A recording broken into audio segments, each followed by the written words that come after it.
The United States is moving in, and that too again. And this time, its target is one of the most sensitive points on Iran's map, the Gulf of Oman. According to a top aide to Ayatollah Ali Khamenei, Washington is quietly preparing to build new military bases near Iran's southern coast, right next to one of the world's most important energy and trade routes. And you know what? If that sounds like deja vu, that's because it is.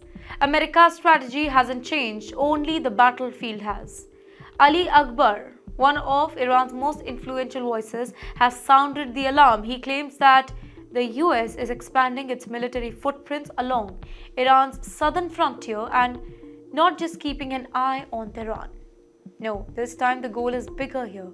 The goal is to tighten control over the sea lanes that connect South Asia to the Middle East and to contain China's growing power in the region. In his words, the US wants new bases near this vital area to maintain its dominance over regional trade and to contain China's rise. Now, for a second, think about that.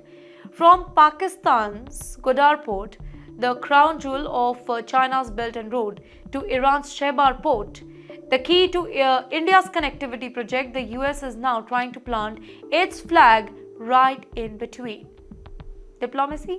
Massive. It's not just about Iran anymore.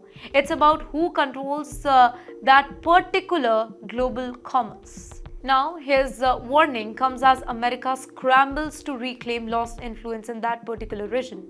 After decades of war in Iraq and Afghanistan, US is now rebranding itself not as an invader but as a protector of stability. But Tehran is not buying that. To Iran, this is not about stability, this is about surveillance, dominance, pressure. He also says that the US is facing growing resistance from Asia to the Middle East as more nations turn towards what he calls independent diplomacy. And that's where Iran sees itself.